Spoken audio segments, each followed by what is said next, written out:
Now, protesters did take over downtown Ottawa even as the temperature dropped down below -20.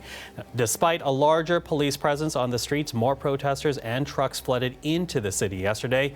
Police in Ottawa estimating more than 7,000 people took part. Well, for more on the protests happening on Parliament Hill right now, we're joined by Michael Kempa. He is an associate professor of criminology at the University of Ottawa. Michael, thank you for being with us today. Thank you. Listen, I want to begin with your impressions of what's going on right now in the nation's capital. Who has this protest drawn together, in your opinion? Well, we have several layers of protesters all together. The biggest group, the angry people we see in the streets, honking horns and so forth, these are people who are upset about vaccine mandates and what they see generally as government overreach. It is a sort of a disorganized group of people. They have some different objectives, but underneath it all, driving it, the organizers raising money.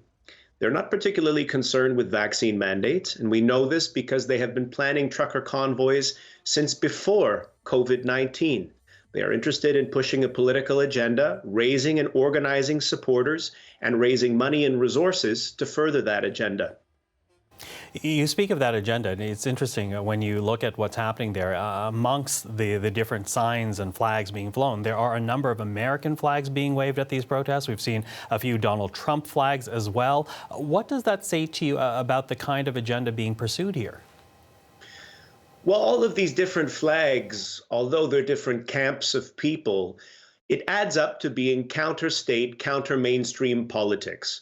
They're people who are interested in undoing the conventional state system and replacing the Canadian democratic model with something that is much more grassroots authoritarian and far-right conservative.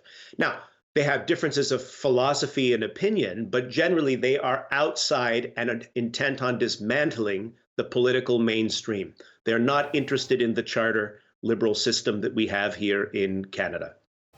Now, the Ottawa Police Chief admitted yesterday that the force is overwhelmed, that they made a miscalculation. They did not think the protesters would stay as long as they have. So now that we're into the second weekend here, do you think protesters will soon leave, or have they actually been emboldened to stay?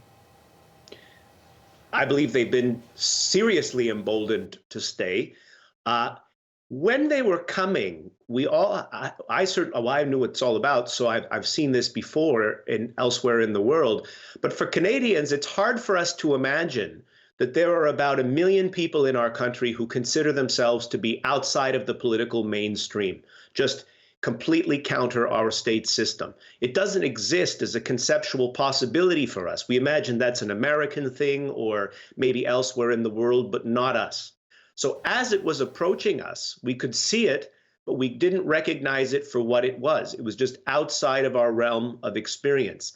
Now that we've had an up-close look at it for 7 or 8 or 9 days now in Ottawa, we recognize it and we're adjusting quickly. So Toronto was ready, Quebec City was ready. And Ottawa's catching up, but it's going to be a long haul to get people out who are embedded deeply into the downtown core. Embedded, as you say, and I want to read a tweet here that you sent out on your account, and this is what you said. The civil response to the crisis in Ottawa is no longer adequate. A request for military intervention must now be made. The Ottawa police are overpowered and citizens are not able to go about their daily essentials. And you go on to address all 3 levels of government, the Mayor, Jim Watson, Premier Doug Ford of Ontario, the Prime Minister, Justin Trudeau. Do you really think military intervention is the way out of this now? Are you worried about the possible casualties related to that kind of response to this? Right. So when we say military intervention, we're talking about military aid to civil power. I'm not talking about calling a military strike, a military assault, urban assault into the downtown core.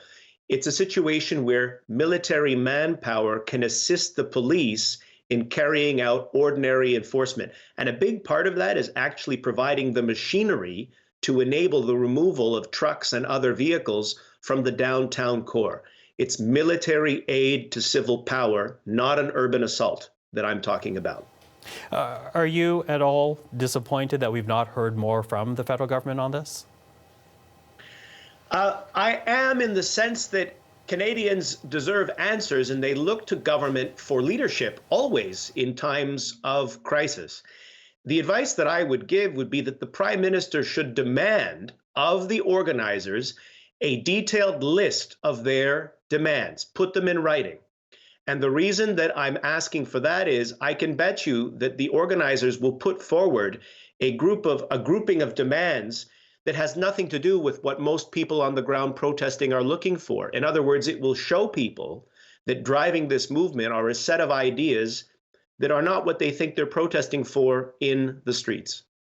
Now, you referenced the fact that the police in Ottawa were unprepared for what happened here, and other police forces in Quebec City and Toronto quickly learned from these lessons. But seeing what has now happened, what are the policing lessons going forward? As you said, this is not the first time that this type of convoy has been attempted to be organized in this country. So what kind of lessons need to come out of this experience going forward? We need to be very clear on what the difference is between freedom of expression and assembly, in other words, the right to protest, and where does an illegal occupation begin. So the first thing will be we cannot allow large machines to congregate in number in the central business districts of the big cities of our country. Very simply, the police have the tools in place to control the flow of traffic and prevent big machines from bedding in. People should be allowed to circulate and express their ideas. Of course, they should, even if it's a little bit illegal. We don't have the permits. We tolerate it in a democracy. We do not tolerate the occupation of physical space, preventing citizens from going about their business for days and days until our political demands are met. That's not the expression of ideas. That's extortion at that point.